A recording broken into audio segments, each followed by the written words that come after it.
நீ எல்லாத்துக்கும் ஒரே நிவாரணம் ஆதார்னா. இப்ப இந்த வாக்காளர் சிறப்பு சீர்திருத்தத்துல ஆதார் இன்வாலிடுன்ற டே உனக்கு என்ன பைத்தியமாடா நீங்க? உங்களுக்கு என்னடா பிரச்சனை? பைத்தியமா? பைத்தியக்காரன் கூட ஒரு தடவை சொன்னதை திருப்பி திருப்பி அதே தாண்டா சொல்லிருக்கான். முத்தன பைத்தியம் பிரச்சனை இல்ல, அது தலையே சொரிஞ்சுக்கிட்டு இருந்தோம். அறப்பைத்தியங்களால் தான் அடுத்தவன் தலையை போய் பிடிச்சோரி. இது பூரா அறமெண்டம். நீங்க ரொம்ப பைத்தியம் முத்துனா அதுவா இருந்து அதுவா பேசிருக்கோம். அறப்பைத்தியம் தான் கடிச்சு வைக்கும், கல்லடி தெரியும். வெரி திரும்ப திரும்ப சொல்லும் பாருங்க, இந்த பைத்தியக்கார பயில்கிட்ட மாட்டிக்கிட்டு நம்ம படுற வாடு இருக்க எவனாலும் பாருங்க. ஜிஎஸ்டி பாருங்க, நான் கேட்கறதுல உங்களுக்கு போயிட்டு ஜிஎஸ்டி விதிச்சா எதுக்கு விதிச்சா?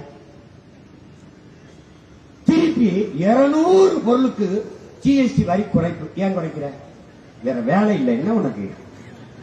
10 வருஷம் கழிச்சு 200 பொருளுக்கு 5 வட மாநிலங்கள்ல தேர்தல்ல தோக்கடிச்சு போறான்னு பயம். 5 பொருளை உட்கார்ந்து இதுக்கு குறைக்கிறேன். ஏன் குறைக்கிறேன்? பதில் சொல்லு.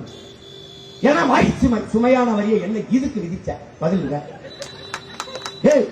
வாழ நாட்டு குடிகள் சுமக்க முடியாத அளவுக்கு வரி சுமையை விதிக்கிற ஒருவன் சரியான ஆட்சியாளனாடா, அறமெண்டலாடா? யாரா நீங்க?